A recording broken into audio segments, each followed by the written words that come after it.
สบายดีมื้อนี้เฮาสิพามาเกลือป่ามื้อนี้เฮาพากันมาหลินนี่คือบ่องที่เฮาสิไปเกลือป่า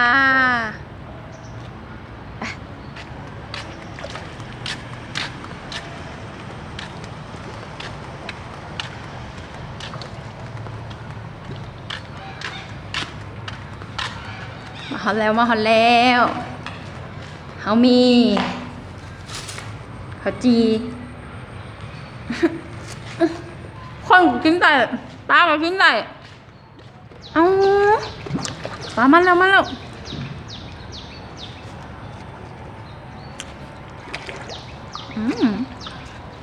ชิมลงหลายๆดูมาแล้ว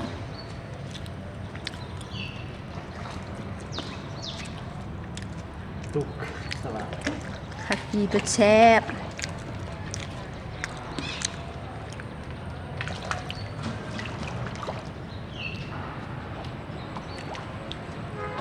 เห็นบ่คักมุมนี้มาทางนี้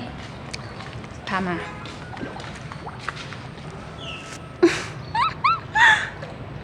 ตั้ม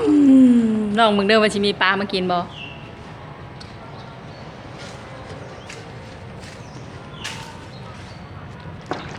มาแล้วแ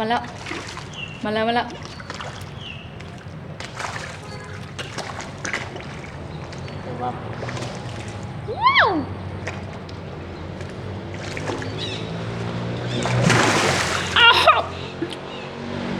ว้าว เลยก่อนไง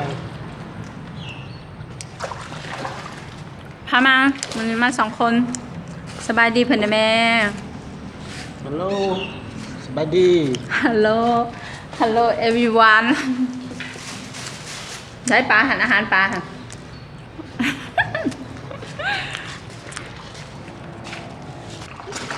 เดี๋ยวเราสิพาไปเลาะทางในพร้อมนี่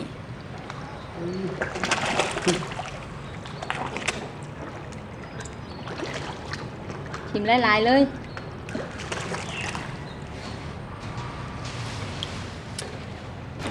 นี่คือบริเวณ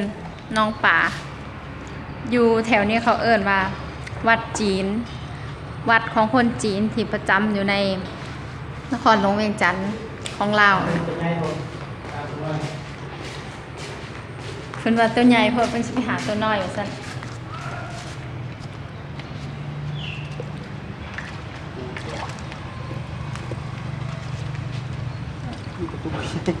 นี่แห่งตัวใหญ่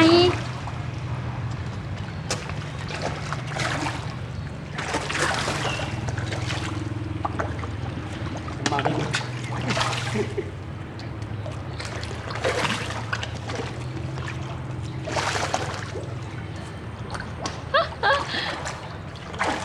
ใส่กับตัวใหญ่ มีใส่กับตัวใหญ่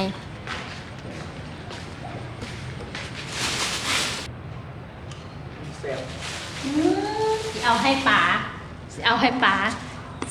าเพิ่นไปกินเอง ซีก่อนแซ่บตัวใหญ่ไปเบิดใหญ่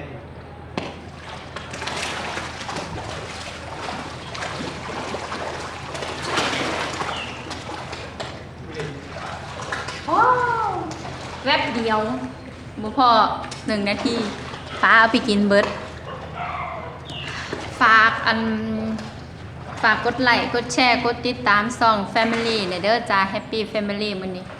พากันมา2 คนมีครอบครัวพากันมาเลาะมาหลินแล้วสิพาย่างไปทางในพร้อมเกลือปลาแล้วสิพาไปเลาะทางในไปลุยต่อไปมาปลาดงนี่หลายขนาด วิตมา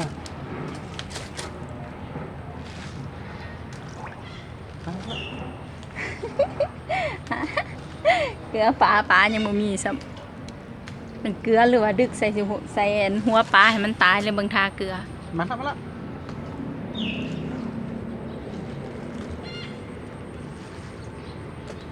แถวนี้บ่มีปลา แล้วตุกาเขามาตื่น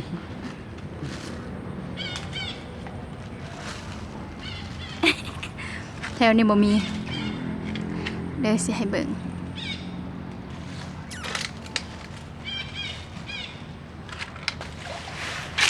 มากยากมาก ต่อ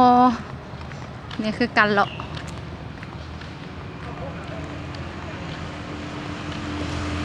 นี่คือเนี่ยงาม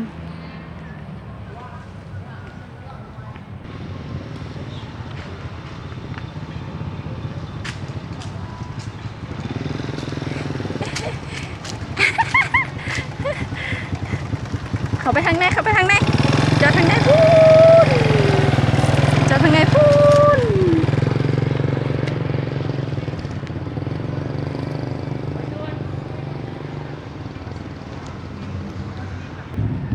มาหอด ทุกคน นี่คือสมาคมคนจีน ไป กำลังเซฟซิง เข้าไปข้างในต่อเขาเจ้ากำลังซ่อมเจ็บสิงโตตะลุมไปสัญญาณคือไปเทิง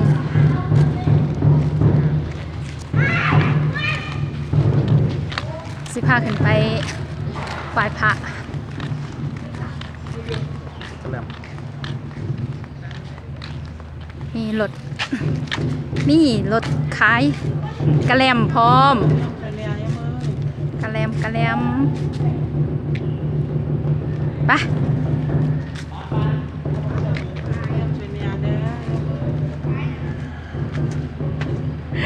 ให้ผู้ลงคนย่างขึ้นก่อน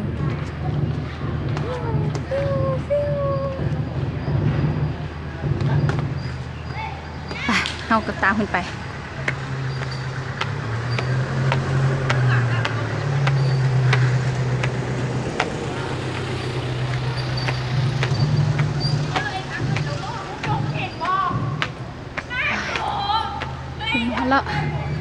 ขึ้นมาแล้ว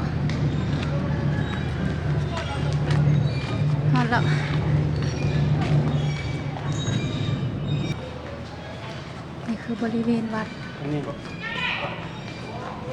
ไปข้างในก็ได้ คลอง มาหมดแล้ว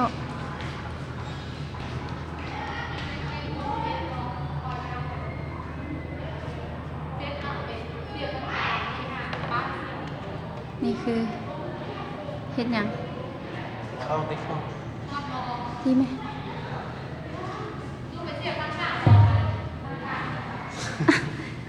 ดีบาทเดียวไปจุดธูปปะ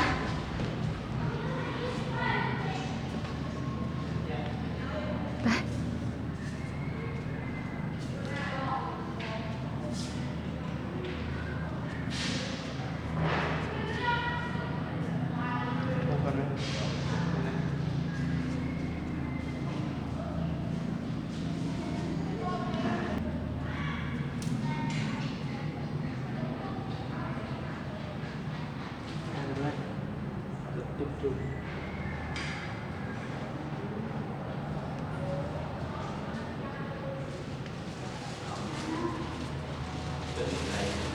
จุดธูปไหว้พระ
ไหวอยู่หันแล้วแล้วก็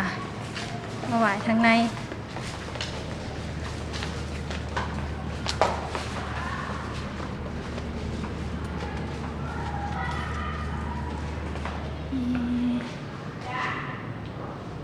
แดดสิพาไปเบิ่ง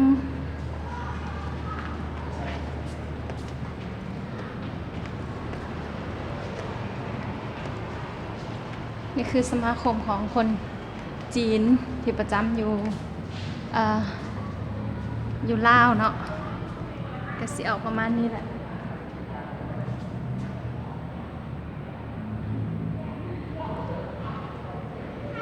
ถ้าเวลาได้ว่างๆก็มานมัสการเพราะว่าถามว่าไกลบ่จากเฮือนกับบ่ไกลปานใด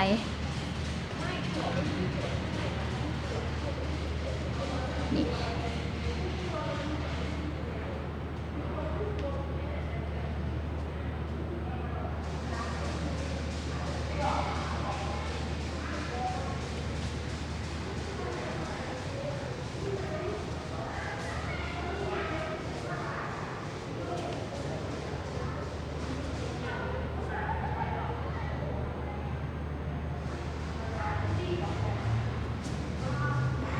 ไปต่ออีก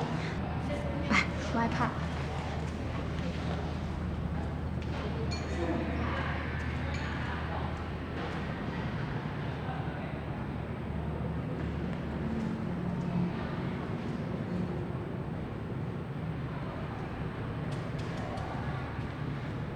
ทูป3 ดอก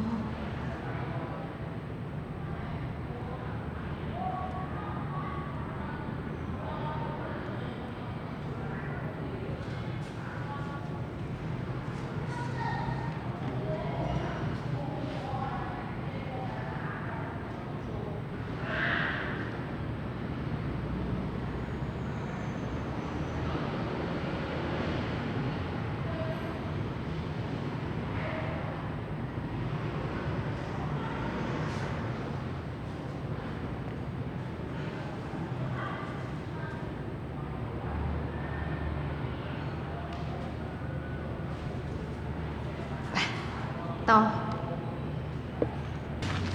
โอเคบริเวณวัดก็จะประมาณนี้แหละ